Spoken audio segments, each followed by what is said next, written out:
ఇకపోతే మనకి నూతన సంవత్సరంలో వచ్చేసి ఉంది కాబట్టి 2026 సంవత్సరం జనవరి మాసం.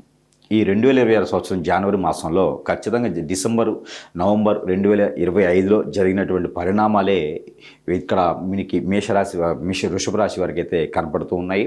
ఈ యొక్క వృషభ రాశి వారికి మరొకటి ఏంటంటే కనుక నరదిష్టి, నర ప్రభావం కూడా కొంచెం ఎక్కువగా కనబడుతుంది. ఎందుకంటే పోయినటువంటి మాసాల్లో వీరు చేసినటువంటి కార్యాచరణ కావచ్చు, వీరు నెలకొల్పేటువంటి సంస్థలు కావచ్చు, ఇవన్నీ కూడా చాలామందికి ఉపాధి అవకాశాలు కల్పించేటువంటివిగా కనిపిస్తుంది. దాంతోపాటు నరదిష్టి, నరకోశ కూడా వీరికి ఎక్కువగా కనిపిస్తుంది. పితృదోష కూడా కొంచెం ఎక్కువగా కనిపిస్తూ ఉన్నాయి. కాబట్టి దీని తగ్గట్టు పరిహారాలు అయితే ఖచ్చితంగా ఈ జనవరి మాసంలో వచ్చేటువంటి సంక్రాంతి పర్వదినామంలో ఈ యొక్క పెద్దలు చేయాల్సిన కార్యక్రమాలు చేసినట్టయితే పితృదోషం అనేది కొంత వెళ్ళిపోతూ ఉంటుంది. ఇక వృషభ రాశి వారికి కాలసర్పదోషం, నాగదోషం, కుజదోషాలు లాంటివి కూడా కొంతమేర కనిపిస్తున్నాయి. అంటే 22 నుంచి 25 సంవత్సరాల లోపు ఉన్నటువంటి వారికి ఎవరైతే ఉన్నారో వారికైతే ఖచ్చితంగా ఈ దోషాలు ఉంటాయి. వాటితో పాటు ఏదైనా చెడు ప్రభావం పొంది ఉండేసి వీరి మంచితనం తట్టుకోలేక ఎవరైనా వీరి మీద హిప్నటిజం, బ్లాక్ మ్యాజిక్, వశీకరణ లాంటి ఏదైనా చేయించుంటే కూడా మనకి చేయాల్సిన పనుల్లో ముందుకు వెళ్ళకపోవడం, ఆటంకాలు ఎదురవడం కూడా జరుగుతూ ఉంటుంది.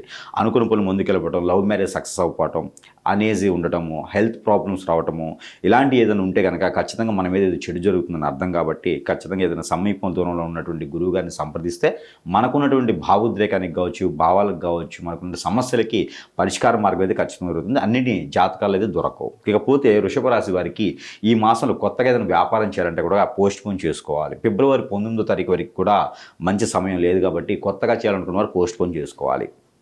ఇక రియల్ ఎస్టేట్ రంగంలో ఉన్న వారికి అయితే అద్భుతంగా ఉంటుందని చెప్పవచ్చు. నైటే స్థలాల రేట్లు పెరిగితే ఆ స్థలాల్లో నిధులు, నిక్షేపాలు, మైనింగ్లు కూడా ఏమైనా పడవచ్చు. అది అదృష్టం కొన్ని ఉంటుంది. అది 30 నుంచి 40 సంవత్సరాల లోపు ఉన్నటువంటి వారికి వారి పేరు మీద ఏదైనా స్థలాలు, గుట్టలు ఏమైనా ఉంటే కనుక, పొలాలు ఏమైనా ఉంటే వారికి ఏదైనా ఈ అదృష్టం ఉండొచ్చు. అందులోనూ గురువు అలానే రవి మహర్దశ నడిచే వారికి ఇలాంటి అవకాశం రానున్నది. కాబట్టి అది వారు చూసుకోవాలి. ఇకపోతే దానితో